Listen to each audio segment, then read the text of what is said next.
6 months after the fall of Kethvar Prime, Admiral Marcus Kane stood in what had once been the throne room of the Empire's greatest palace. The ornate chamber, which had hosted centuries of imperial ceremonies, now served as a processing center for the remnants of Kethvar civilization. Long lines of alien prisoners moved through scanning stations, each one being cataloged, questioned, and assigned to various work camps throughout human space. The efficiency was remarkable. Over 4 billion Kethvar had been processed in half a year, their entire species reduced to a workforce laboring to rebuild what their empire had destroyed. Final report, sir, Captain Anderson announced, approaching with his characteristic emotionless demeanor. The last Kethvar military installation has been eliminated. Total enemy casualties, approximately 12 million combatants. Civilian casualties, 43,000.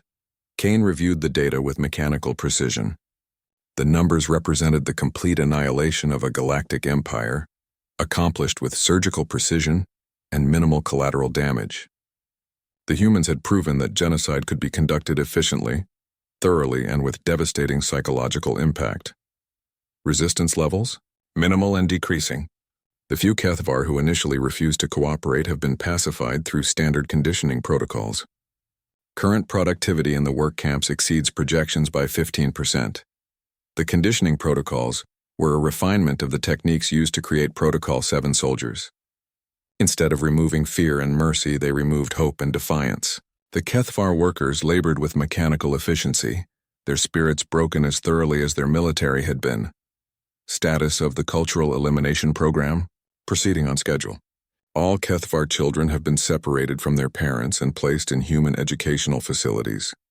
Their language, history, and cultural traditions are being systematically replaced with human equivalents. Within 1 generation, the Kethvar species will exist only as a biological curiosity.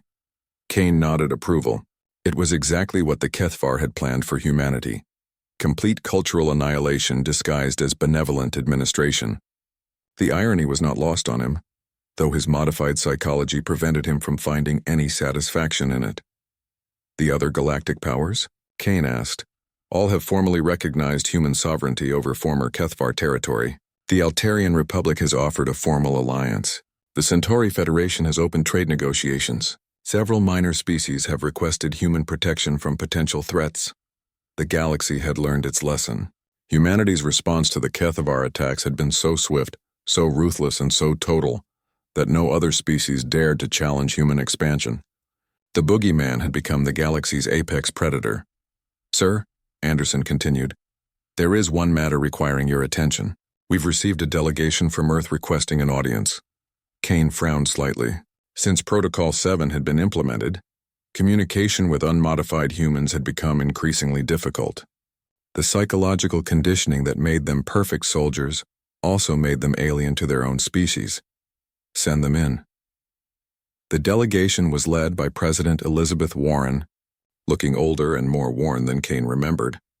Behind her came Dr. Sarah Mitchell, the psychologist who had designed Protocol 7, and several other officials whose faces Kane recognized but whose names his modified mind had discarded as irrelevant. Admiral Kane, President Warren began carefully, the Security Council has asked me to discuss the status of Protocol 7 personnel. What about it? The war is over. The Kethvar Empire has been eliminated, and no other species poses a threat to humanity. The question is whether the Protocol 7 modifications can be reversed. Kane studied the delegation with calculating eyes. Their emotional responses, fear, hope, uncertainty, seemed foreign to him now. Dr. Mitchell, you designed the conditioning process. Can it be reversed? Dr. Mitchell stepped forward reluctantly. In theory, yes. But the process would be extremely difficult and dangerous. Many subjects might not survive, and those who did would have to live with the memories of everything they've done while modified. Everything we've done was necessary for humanity's survival, Kane stated flatly. Yes, Dr. Mitchell agreed, but you've also committed acts that would horrify your unmodified selves. The psychological trauma of remembering those actions while simultaneously regaining your capacity for guilt, empathy, and moral judgment could be devastating. President Warren leaned forward. Admiral, you and your people have saved our species. You've eliminated a threat that could have destroyed humanity entirely. But the cost, The cost was acceptable, Kane interrupted. We traded our humanity to preserve humanity. The equation is simple, but now that the threat is gone, shouldn't you have the choice to reclaim what you sacrificed? Kane considered this question with the same mechanical analysis he applied to tactical problems. His modified mind could process the logic of the argument, but he felt no emotional desire to return to his previous state. President Warren, he said finally, what you're suggesting is that we should voluntarily make ourselves less effective as soldiers, less capable as protectors, less efficient as guardians of human space. We're suggesting you should have the choice to become human again. We are human. We're simply a better version of humanity than what existed before. The delegation exchanged uncomfortable glances. This was exactly what they had feared, that the Protocol 7 subjects would see their modifications as improvements rather than sacrifices. Dr. Mitchell tried a different approach. Admiral, do you remember what it felt like to love your daughter? For the first time, Kane's expression shifted slightly. Deep in his modified mind, buried beneath layers of conditioning, some fragment of his original self stirred. I remember that she was important to me, he said slowly. I remember that her death motivated me to volunteer for modification. But the emotional content, that's been streamlined for efficiency. Don't you want to feel that love again? Don't you want to remember what made her so important? Kane was quiet for a long moment, his enhanced mind processing the question from multiple angles. When he finally spoke, his voice was softer than before. Dr. Mitchell, if I regained the capacity to love my daughter, I would also regain the capacity to mourn her loss.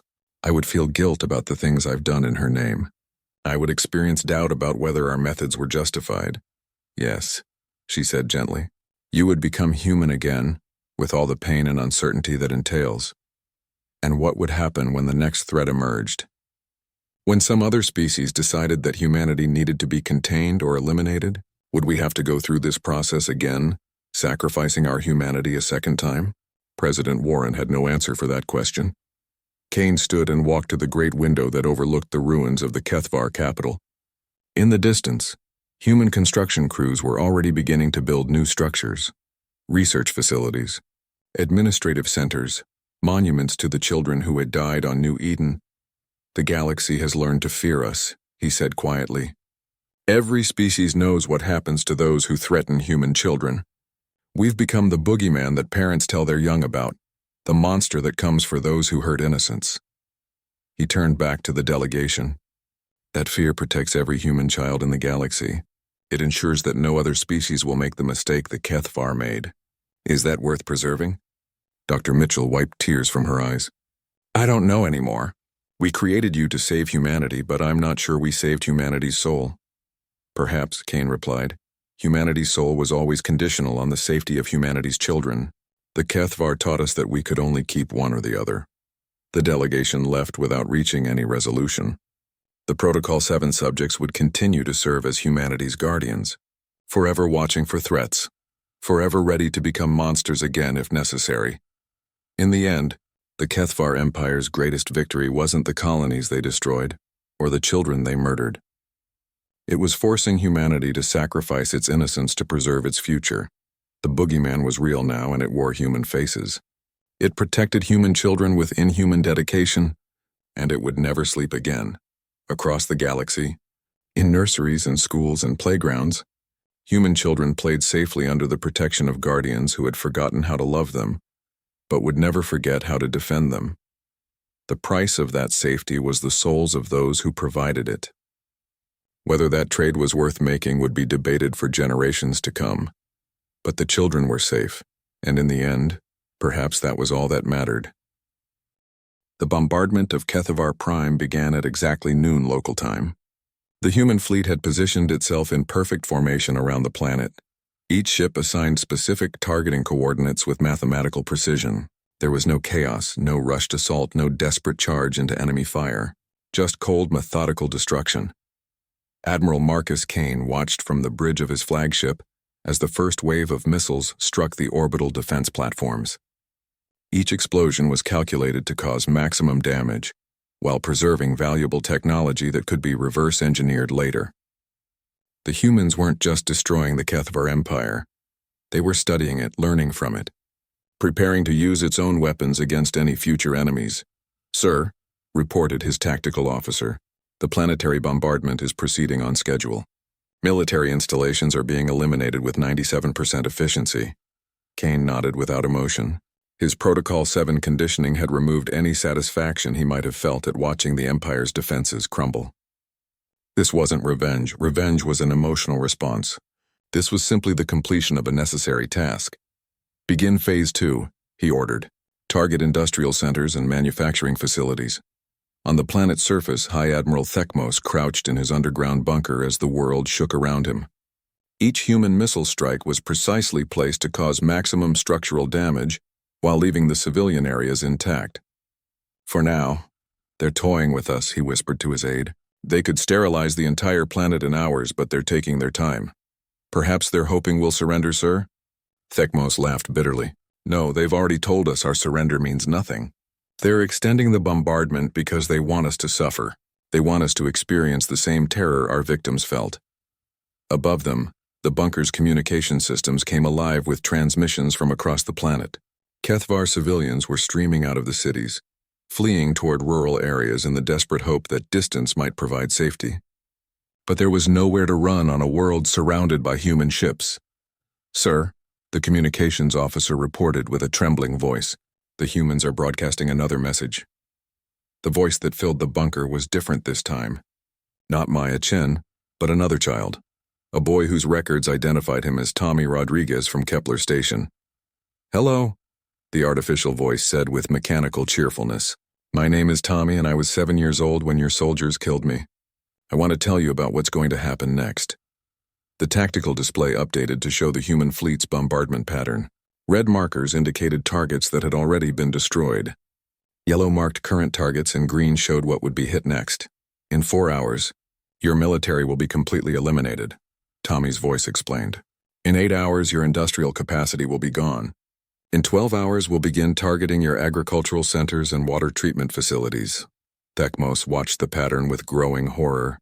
The humans weren't just planning to kill the Kethvar, they were planning to make them starve slowly, to watch their civilization collapse piece by piece. In 24 hours, we'll begin targeting population centers, the child's voice continued. But we won't destroy them quickly. We'll target power grids first, then hospitals, then schools. We want you to understand what it feels like when the people you love are threatened. The transmission shifted to show security footage from New Eden, Kepler Station, and the other colonies the Kethvar had destroyed. The images of dying human children were interspersed with real-time footage of Kethvar civilians fleeing the bombardment. We learned something from you, Tommy's voice said with chilling calm. We learned that the most effective way to break an enemy's spirit is to target what they value most. Thank you for the lesson. As the hours passed, the bombardment continued with relentless precision. Every military installation on the planet was reduced to rubble. Space yards that had built ships for 1,000 years were turned into smoking craters. The proud monuments to Kethvar civilization were systematically erased from existence. But it was the psychological warfare that truly broke the Empire's will to resist. The humans had turned the Kethvar's own tactics against them, using fear and helplessness as weapons more devastating than any missile. In the capital city, panic spread through the population as power grids began failing. Hospitals lost life support for critical patients. Schools became shelters for families with nowhere else to run. The social order that had maintained stability for millennia began to collapse under the weight of inevitable doom. Sir, Thekmos's aide reported, we're receiving surrender offers from 17 sector governors, 43 fleet commanders, and over 200 civilian administrators. Have the humans responded to any of them? Yes, sir. The response is the same in every case. Your surrender is noted and rejected. You taught us not to show mercy to child killers. Thekmos closed his eyes, finally understanding the magnitude of what his empire had unleashed. By targeting human children, they had removed every restraint that might have limited humanity's response. They had created an enemy that felt justified in committing any atrocity, because nothing they could do would ever match the evil of murdering innocents. Open a channel to the human fleet, he ordered. I want to speak directly with their commander. Admiral Kane's face appeared on the screen, his expression as empty and cold as ever. Behind him, the tactical displays showed the continuing bombardment of Kethvar Prime. High Admiral Thekmos, Kane said in perfect Kethvar. I understand you wish to discuss terms. Admiral Kane, I'm prepared to order the complete surrender of all remaining Kethvar forces. We'll provide you with the locations of every military installation, every ship, every weapon in our territory. In exchange, I ask only that you spare the civilian population. Kane considered this for a moment, his modified mind calculating the strategic value of the offer. Your military assets are already being eliminated systematically. Your information would save us perhaps 3 days of hunting. That's not sufficient compensation for the lives of 4 billion Kethvar civilians. Then what do you want? Justice, Kane replied simply. Every Kethvar who participated in the attacks on human colonies will be tried and executed. Every civilian who supported those attacks will be relocated to work camps. Every child will be separated from their families and raised by human administrators to ensure they never develop the same genocidal tendencies as their parents. Thekmos felt his heart stop. You're talking about the complete destruction of our culture, our way of life, everything that makes us who we are. Yes, Kane agreed. Exactly as you plan to do to humanity. The communication ended, leaving Thekmos alone with the knowledge that his empire was doomed. The humans weren't interested in conquest or subjugation. They wanted complete cultural annihilation. They wanted to erase the Kethvar from history as thoroughly as the Kethvar had tried to erase humanity. As the bombardment entered its second day, reports began flooding in from across Kethvar space. Human fleets had appeared at every major world in the Empire, broadcasting the same demands for total surrender. The few Kethvar ships that remained operational were being hunted down with systematic efficiency. The empire that had ruled 40-star systems for over 2,000 years was dying, killed by an enemy that had learned to fight without mercy, fear, or restraint. In the ruins of the capital city, Kethvar civilians huddled in shelters and listened to the voices of dead human children, explaining why their civilization had to end. The psychological impact was devastating. Entire communities simply gave up, unable to fight against an enemy that spoke with the voices of innocents they had helped murder. The Boogeyman had become judge, jury, and executioner, and its verdict was total annihilation. The Kethvar Empire had taught humanity to become monsters, and now those monsters had come to collect the debt that was owed in blood. The fortress world of Kethvar Prime hung in space like a massive gray sphere, its surface covered with defensive installations that had protected the Empire's capital for over 2,000 years. Orbital platforms bristled with weapons capable of destroying entire fleets, while the planet's surface was honeycombed with underground bunkers and command centers. High Admiral Thekmos stood in the central command chamber, 2 miles beneath the planet's crust, watching sensor displays that showed nothing but empty space. The human fleet had vanished 3 days ago, leaving the Kethvar defenders in tense anticipation of an attack that hadn't come. Status report, Thekmos demanded from his tactical officer. All defensive grids are operational, sir. We have 1,500 orbital weapons platforms, 800 surface-to-space missile batteries, and the entire home fleet standing ready. If the humans want this world, they'll have to fight for every meter. Thekmos nodded grimly. The Kethvar had recalled every available ship to defend their homeworld. Nearly 2,000 vessels formed defensive formations around the planet, with orders to die before allowing the humans to reach the surface. Sir, the communications officer interrupted, we're receiving a transmission from everywhere. Explain. The signal is coming from all directions simultaneously. It's broadcasting on every frequency, in every language used throughout the Empire. The message that filled the command center was delivered in the same emotionless tone that had become humanity's signature. But this time it wasn't a human voice speaking. It was a child's voice, young and innocent and utterly terrifying in its artificial calm. People of the Kethvar Empire, the voice said. This is Maya Chen of New Eden Colony. I am 8 years old and I am dead. Your soldiers killed me and my friends because we were human children. Thekmos felt his blood turn to ice. Somehow the humans had recreated the voice of one of their murdered children, and they were using it as a weapon of psychological warfare. But I want you to know something. Maya's artificial voice continued with chilling serenity. My mommy told me that monsters are always afraid of something bigger and scarier than they are. Today, you're going to meet what the Kethvar Empire is afraid of. The transmission ended, leaving the command center in stunned silence. Then the lights went out. Emergency power kicked in seconds later, bathing everything in red light. But the damage was already done. Somehow the humans had infiltrated the most secure facility on the most heavily defended world in the Empire and taken control of the power grid. How is this possible? Thekmos roared. This facility is 3 miles underground. There are no access tunnels, no ventilation shafts large enough for infiltration. Chief Security Officer Vextai checked his scanners frantically. Sir, there are no human life signs anywhere in the facility. But our computer systems are showing massive unauthorized access across all networks. The truth hit Thekmos like a physical blow. They're not here physically. They've somehow penetrated our networks remotely. Impossible, sir. Our systems are completely isolated from external communications. There's no way to access them from outside the facility. But even as Vextai spoke, the command center's main display activated on its own. The screen showed a human face that Thekmos recognized from intelligence reports. Captain James Anderson, one of the first soldiers to undergo the human modification process. Greetings, Anderson said with mechanical politeness. Allow me to explain what's happening to your homeworld. The display shifted to show orbital views of HFY Prime. Thekmos watched in horror as one by one, the defensive platforms around the planet went dark. Not destroyed, simply deactivated, their weapons powering down and their crews trapped inside as life support systems failed. 6 months ago, we captured one of your computer technicians, Anderson explained.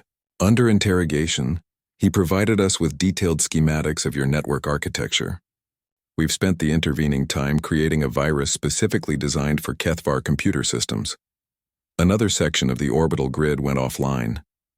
The virus was spreading through the Empire's most secure networks like wildfire, turning their own technology against them. The beautiful thing about your Empire, Anderson continued, is how centralized everything is. Every defensive system, every ship, every installation connects back to the central network on HFY Prime. Once we gained access to that network, the surface-to-space missile batteries began powering down in sequence. 2,000 years of defensive preparations were being undone in minutes by an enemy that had learned to fight with information instead of just weapons. You're wondering how we gained access to an isolated system, Anderson said, his empty eyes seeming to stare directly at Thekmos through the screen. The answer is simple. We didn't infiltrate your networks from outside. We've been inside them for weeks. The command center's tactical display showed the locations of the home fleet. As Thekmos watched, ship after ship began reporting system failures. Engines shut down, weapons stopped responding, life support systems began cycling toward failure. Every HFY we've captured has been implanted with a neural interface, Anderson explained. These interfaces are designed to look like standard tracking devices to your medical scanners. But they're actually sophisticated transmitters that can access any HFY computer system through biometric identification. Thekmos realized with growing horror that the Empire had been infiltrated by their own people. Every prisoner exchange, every captured officer who had been returned in humanitarian gestures, every survivor who had been allowed to escape, they had all been turned into unwitting saboteurs. We released carefully, selected prisoners back to your forces, Anderson continued. Officers with high-level clearances, technicians with system access, administrators with network privileges. Each one carried our virus back into your most secure installations. The final piece of the orbital defense grid went dark. 2,000 ships of the home fleet were now drifting helplessly in space, their crews trapped aboard vessels that no longer responded to their commands. Your Empire believed that the best way to defeat humanity was to target our children, Anderson said. You were correct that our emotional attachments make us vulnerable. But you failed to understand that when you destroy what we love most, we stop being constrained by what we love second most. What do you mean? Thekmos whispered, though he was beginning to understand. Mercy, Anderson replied. Compassion. The desire to preserve innocent life. All the qualities that might have led us to accept your surrender or show restraint and victory. You taught us to set those aside when you murdered our young. The display shifted to show human ships materializing throughout the HFY system. They had been waiting in the outer darkness, invisible to sensors while their virus did its work. Now they moved toward the defenseless planet like predators closing in for the kill. The orbital bombardment will begin in 1 hour, Anderson announced. Military installations will be targeted first, then industrial centers, then population centers. We estimate complete sterilization of the planet will take approximately 6 days. Wait, Thekmos found his voice. We surrender. The Empire surrenders unconditionally. Anderson's expression didn't change. Your surrender is noted and rejected. The Kethvar Empire lost the right to surrender when you began executing children. But the civilians, the non-combatants, there are billions of innocent lives on this world. For the first time, something resembling emotion flickered across Anderson's face. But it wasn't mercy or compassion. It was satisfaction, yes, he said softly. There are billions of innocent lives on your world. Exactly as there were innocent lives on New Eden, on Kepler Station, on all the colonies you've destroyed. The difference is that we're going to kill your innocence deliberately, efficiently, and without remorse. The transmission ended, leaving the command center in terrified silence. Thekmos stared at the tactical display showing the approaching human fleet. Each ship was broadcasting the same message on all frequencies. The voice of 8-year-old Maya Chen explaining why the Kethvar Empire had to die. Mommy told me that love makes us stronger than any monster. The child's recorded voice said with artificial calm. She was right. Our love for our children has made us stronger than you can imagine. Strong enough to do things that would have horrified us before you taught us what monsters really look like. As the first human ships entered orbital bombardment range, Thekmos finally understood what his empire had awakened. They had created an enemy that felt no fear, no mercy, no restraint. They had turned humanity into the very thing they claimed to be containing, a species that would stop at nothing to eliminate threats to its survival.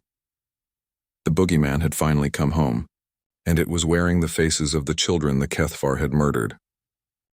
The interrogation chamber aboard the human vessel Retribution was sterile and cold. Commander Jektar hung suspended in energy restraints. His forearms spread wide as the human interrogator circled him like a predator studying wounded prey. The human looked normal enough. Average height, unremarkable features, brown hair beginning to gray at the temples. But his eyes were wrong.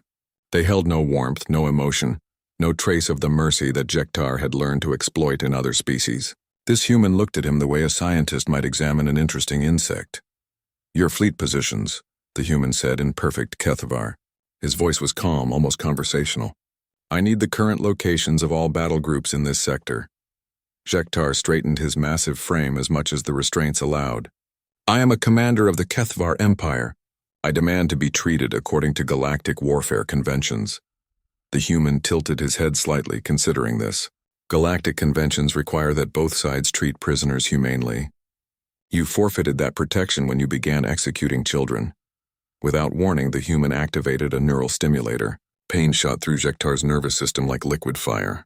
He had been trained to resist torture, but this was beyond anything in Kethvar experience. The agony was precise, controlled, and utterly without mercy. Fleet positions, the human repeated when the pain stopped. Jektar gasped, trying to regain his composure. The Empire will not negotiate with terrorists.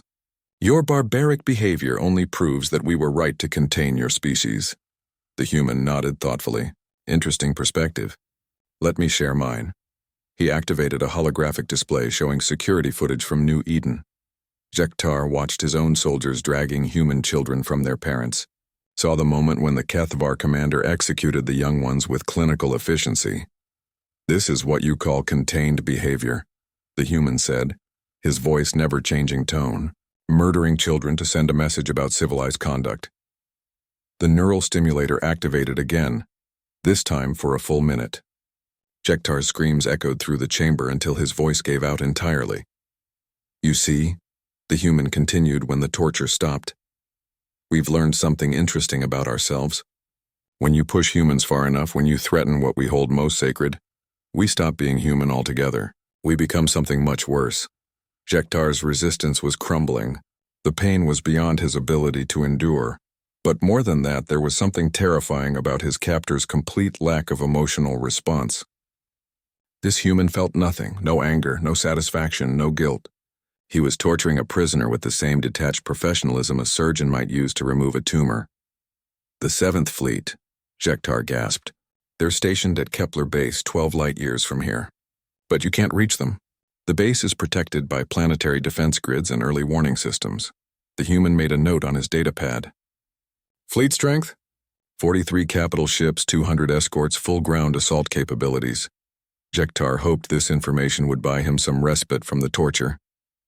Even your modified soldiers can't assault a fortified position of that size. You assume we plan to assault it? The human replied. We don't assault anymore. We exterminate. 3 days later, the Kethvar early warning grid around Kepler base detected an approaching human fleet. Admiral Vosketh, commander of the 7th Fleet, studied the tactical display with confusion. Only 12 human ships were approaching, barely 1/100th of his fleet's strength. Are they surrendering? Asked his tactical officer. Unknown, Vosketh replied. Their behavior patterns have become unpredictable since they began their terrorist campaign. The human ships didn't attempt to communicate or negotiate. They simply jumped into the system and began broadcasting a single message on all frequencies. Surrender now, and you will be allowed to live as prisoners. Continue fighting and you will die screaming. Vosketh ordered his fleet to attack. 43 Kethvar capital ships opened fire simultaneously, their combined firepower enough to sterilize a planet's surface. The human ships should have been vaporized instantly. Instead, they seemed to dance between the energy beams. Their ships moved with impossible precision, as if the crews could predict exactly where each shot would strike. When they returned fire, every shot found its target, but it wasn't the accuracy that terrified Vosketh. It was the targeting priorities. The humans weren't trying to destroy his ships quickly. They were systematically disabling engines, weapons, and life support systems. They wanted his crews alive. Within 2 hours, the entire 7th Fleet was disabled and defenseless. Boarding pods launched from the human ships carrying soldiers who moved through the Kethvar vessels like death incarnate. Vosketh watched his bridge crew die with growing horror. The human soldiers showed no emotion as they methodically killed every Kethvar who resisted, but those who surrendered were kept alive, tagged with tracking devices and herded into cargo holds like livestock. What do you want? Vosketh demanded when the human commander finally reached his bridge. The human looked at him with those terrible empty eyes. Information. Your homeworld's defenses, fleet deployment schedules, civilian population centers. I'll tell you nothing. Yes, you will. The human activated a neural stimulator. The only question is how much pain you experience first. As the torture began, Vosketh realized with dawning horror that the humans weren't just fighting a war anymore. They were conducting a systematic campaign of psychological warfare designed to break the Kethvar Empire's will to resist. And it was working. Across Kethvar space, similar scenes played out with mechanical precision. Human ships appeared without warning, disabled entire fleets and captured crews for interrogation. The information extracted from prisoners was used to plan the next attack, creating an ever-tightening net around the Empire's remaining forces. High Admiral Thekmos stood in the war room on Kethvar Prime, staring at a tactical display that told a story of unmitigated disaster. In 3 weeks, the humans had eliminated or captured over 60% of the Empire's military strength. Their forces seemed to appear anywhere they wanted, strike with devastating effectiveness, and vanish before reinforcements could arrive. How are they doing this? He demanded. Our intelligence networks show only a handful of human ships. They can't be everywhere at once. Chief of Intelligence Drakvor approached with obvious reluctance. Sir, we believe the humans have developed some form of enhanced coordination. Their modified soldiers appear to share tactical information instantaneously across vast distances. Impossible. No known technology allows for instantaneous communication across galactic distances. No known technology, sir. But the humans have clearly developed capabilities we don't understand. Their psychological modifications seem to have unlocked potentials that normal biological limitations would prevent. Thekmos felt the weight of 3 centuries of military experience telling him that this war was lost. The Kethvar Empire had been designed to fight against emotional, irrational enemies driven by fear and desperation. They had no defense against opponents who felt nothing but cold, mechanical hatred. Prepare the homeworld defenses, he ordered. Recall every ship, every soldier, every resource we have left. If we're going to make a stand, it will be here. But even as he gave the orders, Thekmos wondered if it would matter. The humans weren't just defeating the Kethvar military. They were systematically dismantling everything the Empire had built over millennia. They were proving that even the oldest, most powerful civilizations in the galaxy could be brought down by an enemy that refused to accept defeat. The Boogeyman was no longer just hunting individual ships. It was coming for the Empire's heart, and nothing in the Kethvar's long history had prepared them for an enemy that felt no fear, showed no mercy, and would never, ever stop. In the darkness between the stars, human ships gathered like carrion birds circling wounded prey. The final assault on HFY Prime was being planned, with the same methodical precision that had characterized every human action since Protocol 7 was implemented. The children of New Eden would be avenged, and the galaxy would learn what happened when humanity's children were threatened. The lesson would be written in the ashes of an empire that had ruled for millennia, destroyed by creatures that had forgotten how to be human in order to preserve humanity itself. The HFY cruiser Domination of Weakness drifted through the debris field that had once been the human mining colony of Kepler Station. Commander Jektar stood on the bridge, his forearms crossed in satisfaction as he watched the cleanup crews collect valuable metals from the wreckage. "Another successful cleansing," reported his second-in-command, Sub-Commander Voss High. The humans offered even less resistance than the New Eden colony. Their defense ships were destroyed in under an hour. Jektar's glowing yellow eyes brightened with pleasure. The human infestation was being contained exactly as planned. 3 more colonies had been eliminated in the past month, and their pathetic distress signals had gone unanswered. Soon, the humans would be trapped in their home system, helpless to stop the Empire's final solution. "Any word from the homeworld about Phase 2? Jektar asked. "High Command has approved the sterilization protocols," Voss High confirmed. "Once we've eliminated all outlying settlements, we'll deploy the atmospheric processors to make their worlds uninhabitable. The humans will have nowhere to run." The HFY had perfected this strategy over millennia.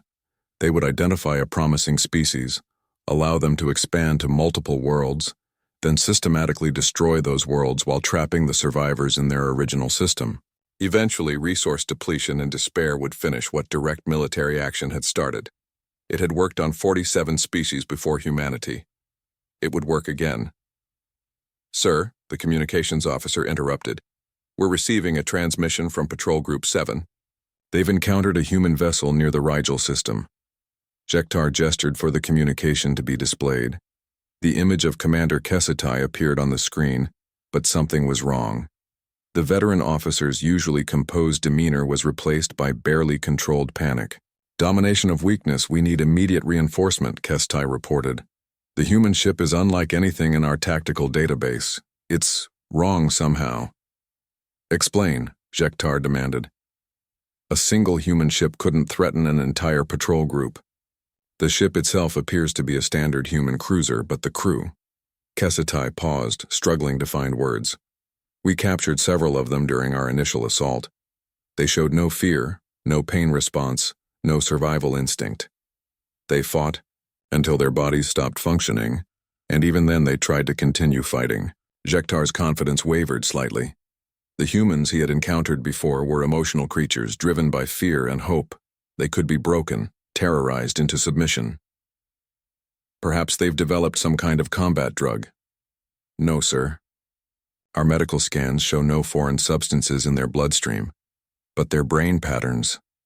Kesetai's voice dropped to a whisper. "Their brain patterns are inhuman. These things wear human faces, but there's something else looking out through their eyes." The transmission cut to static. Jektar ordered his communications officer to re-establish contact, but Patrol Group 7 had gone silent. For the first time in his long military career, the HFY commander felt a chill of uncertainty. 3. Days later, the patrol group was found drifting in space. All 7 ships had been completely gutted. The HFY crew members hadn't just been killed. They had been systematically torn apart by hand. Security recordings showed human soldiers moving through the ships with mechanical precision, showing no emotion as they dismantled their enemies piece by piece. Most disturbing of all was the message left spray-painted on the bridge of the flagship in HFY script. "You killed our children. Now we kill you."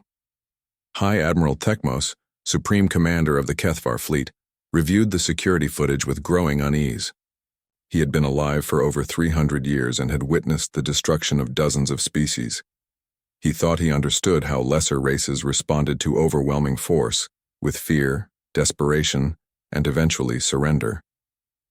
But this was different.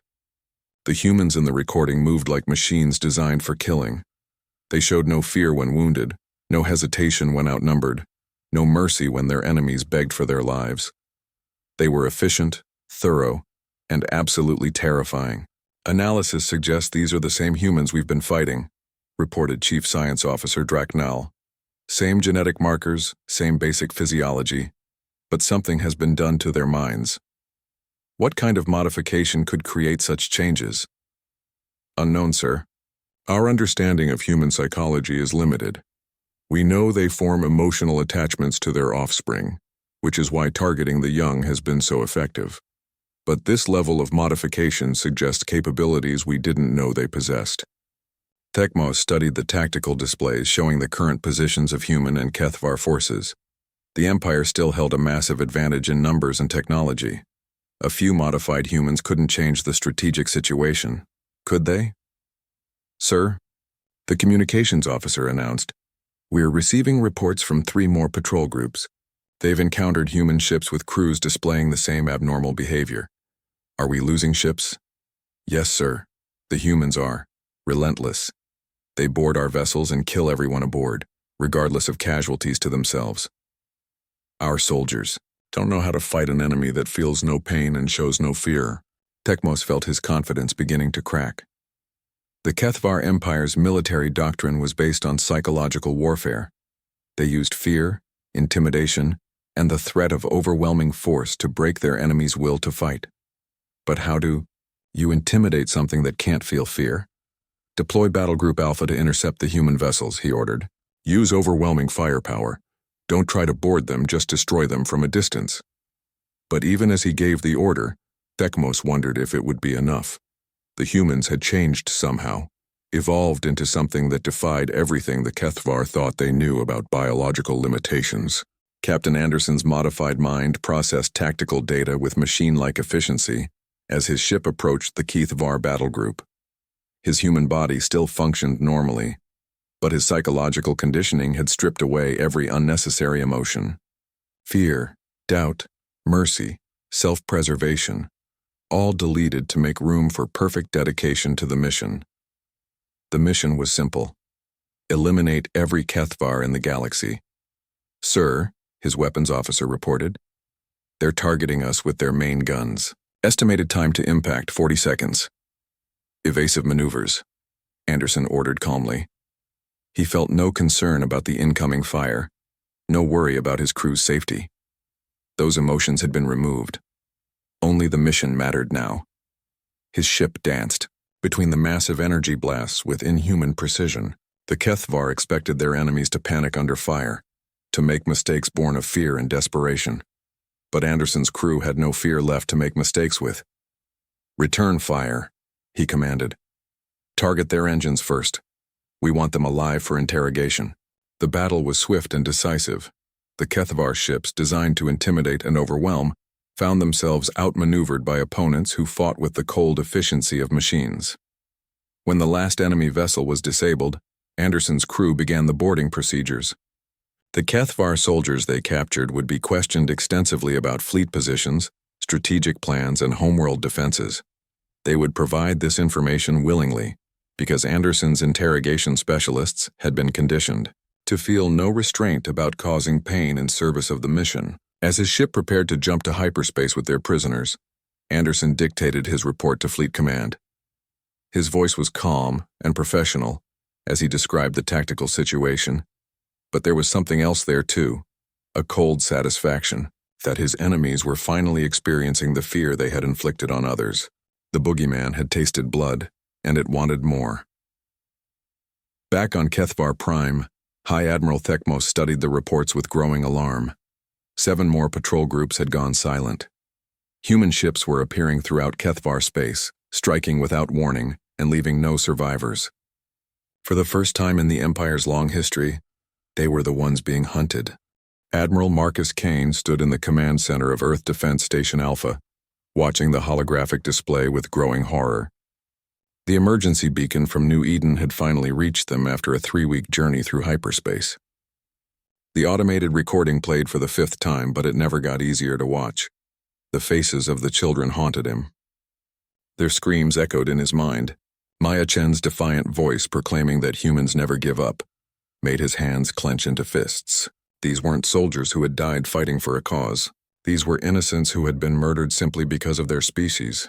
Sir, Captain Lisa Rodriguez approached carefully. She had served under Kane for 6 years and had never seen him this quiet.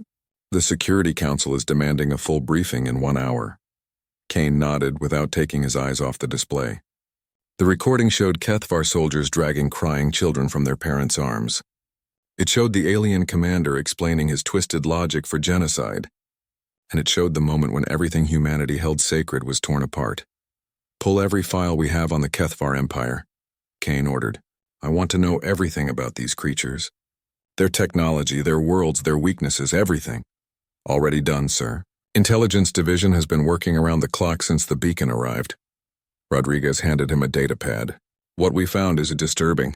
Kane reviewed the information quickly. The HFY Empire controlled over 40 star systems. They were one of the oldest spacefaring civilizations in the galaxy, with technology that surpassed humanity's in many areas. They ruled through fear and had a long history of wiping out species they considered threats. They've done this before, Kane realized. The Altarians, the Vegan colonies, the Centauri Republic. They weren't destroyed by natural disasters or civil wars. The HFY eliminated them, yes sir. And according to intercepted communications, they're planning to do the same to every human colony outside the Sol system. They believe that if they can trap us in our home system and destroy our outlying settlements, they can contain humanity indefinitely. Kane felt a cold rage building in his chest.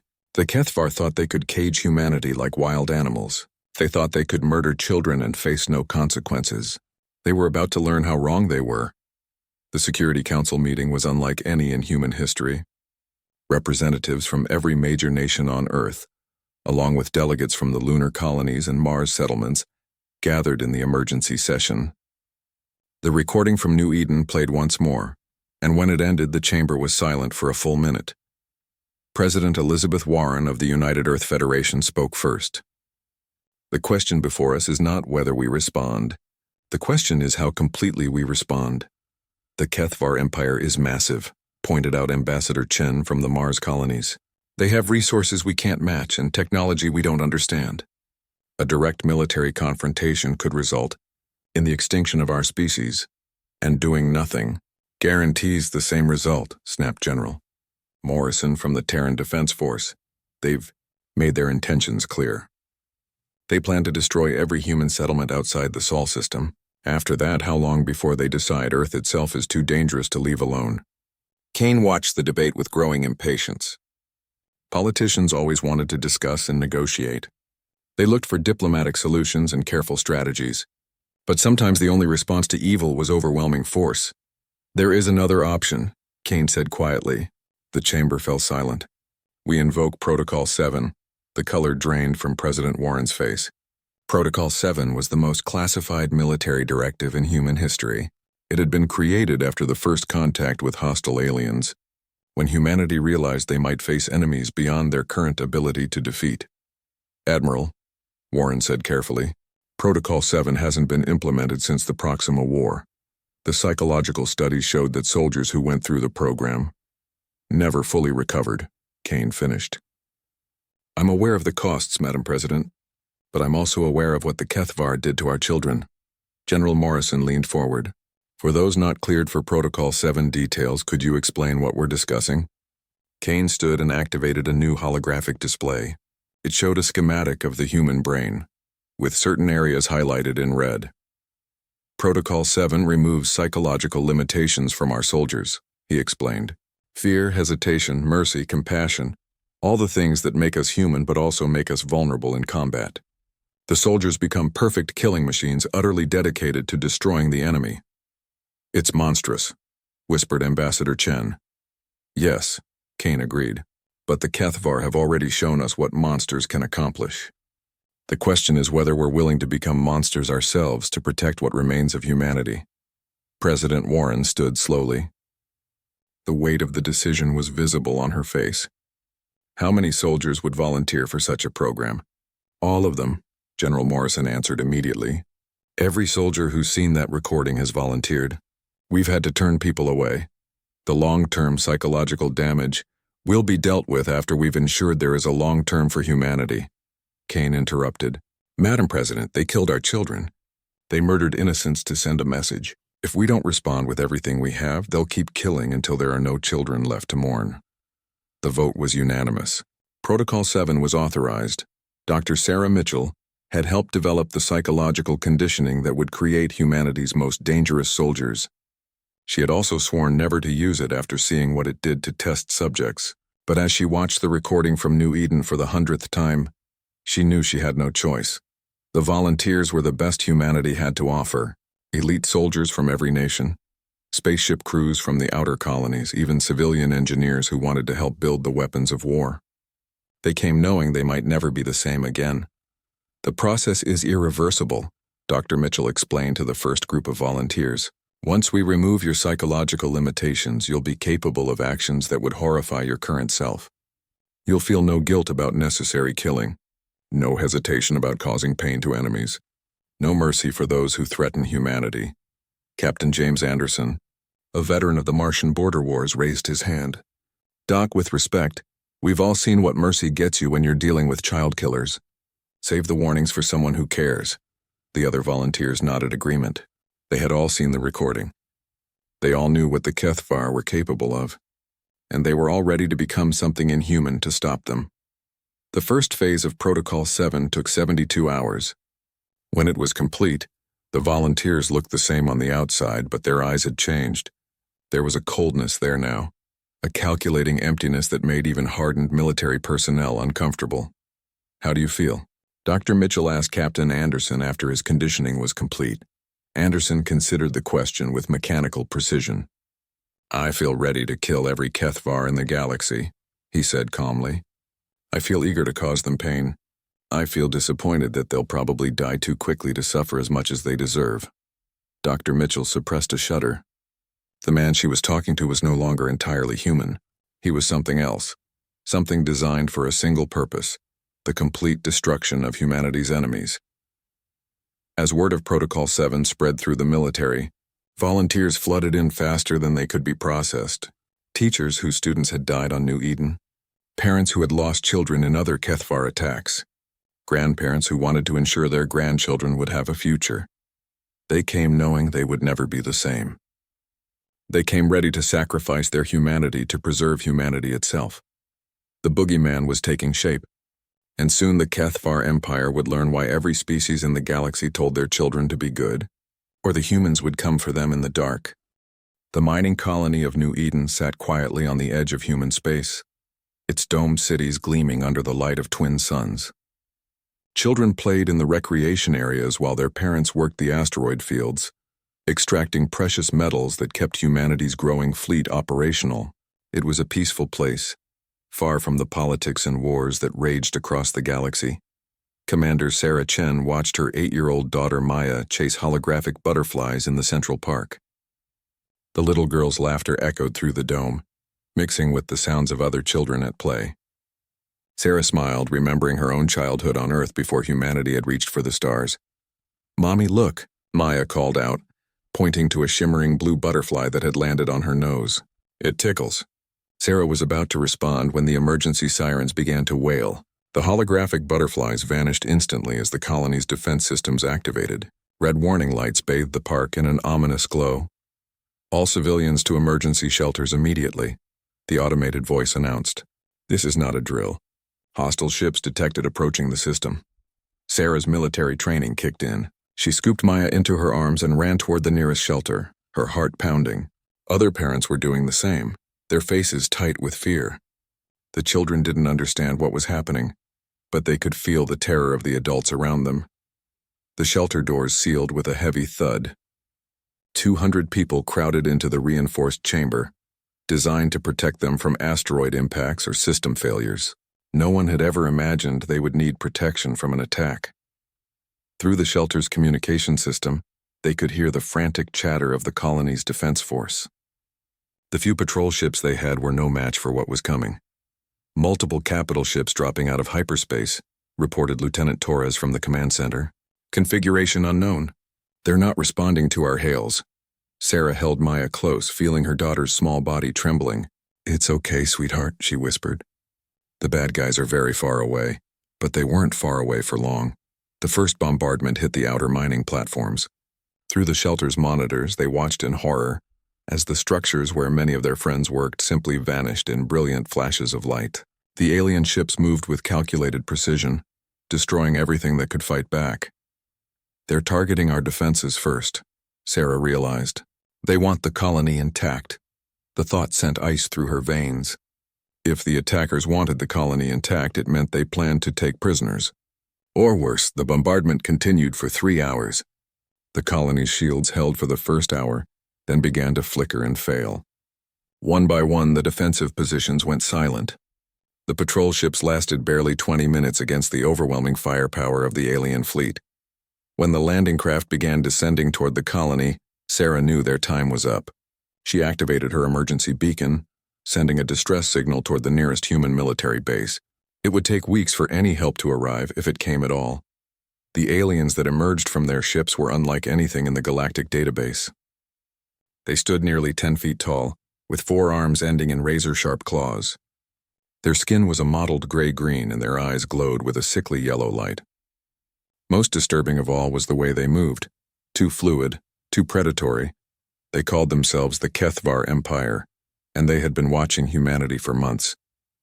They had studied human colonies, learned about human weaknesses, and decided that humanity was too dangerous to be allowed to expand further into the galaxy.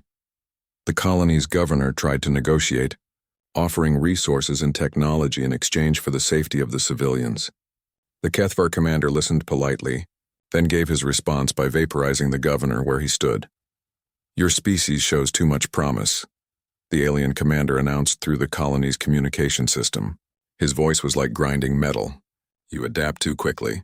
You fight too well. You must be contained before you become a threat to the established order. The adults would be enslaved, forced to work in the HFY's industrial complexes.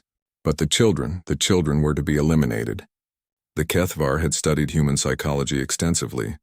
They knew that breaking the spirit of a species meant destroying its future. Sarah felt Maya grip her hand tighter as the shelter doors began to buckle under the aliens' cutting tools. The little girl looked up at her mother with wide, trusting eyes. Are the monsters going to hurt us, Mommy? Sarah wanted to lie, to comfort her daughter with false hope. But she had always taught Maya to be brave, to face the truth no matter how scary it might be. Yes, sweetheart, she whispered. But I want you to remember something very important. Monsters are always afraid of something bigger and scarier than they are. What are they afraid of? Sarah smiled even as tears ran down her cheeks. They're afraid of what happens when you hurt something that humans love. The shelter doors exploded inward. HFY soldiers poured into the chamber, their weapons raised. The children screamed and clung to their parents as the aliens began separating families with brutal efficiency. As they dragged Maya away from her, Sarah activated her personal recorder.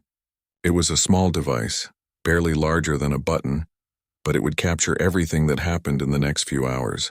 If any human ever found this place, they would know what the HFY had done. Remember, she called out to her daughter as the aliens pulled them apart. Remember that Mommy loves you and that love makes us stronger than any monster. Maya's voice rang out clear and defiant as they carried her toward the transport ships. I love you too, Mommy. And I'm not scared because humans don't give up. Those were the last words Sarah heard from her daughter. The HFY commander himself came to execute the children, wanting to ensure the job was done properly. He believed that eliminating the young would break humanity's spirit completely. He had no idea what he had just unleashed. As the alien ships departed New Eden, leaving behind only ash and bitter silence, Sarah's emergency beacon continued to transmit. The signal would eventually reach Earth, carrying with it the recorded evidence of what had happened to the children of New Eden. And when humanity learned what the HFY Empire had done to their young, the galaxy would discover why every species that had ever encountered humans in battle had learned to fear a very simple phrase: no mercy for child killers. The Boogeyman was about to wake up.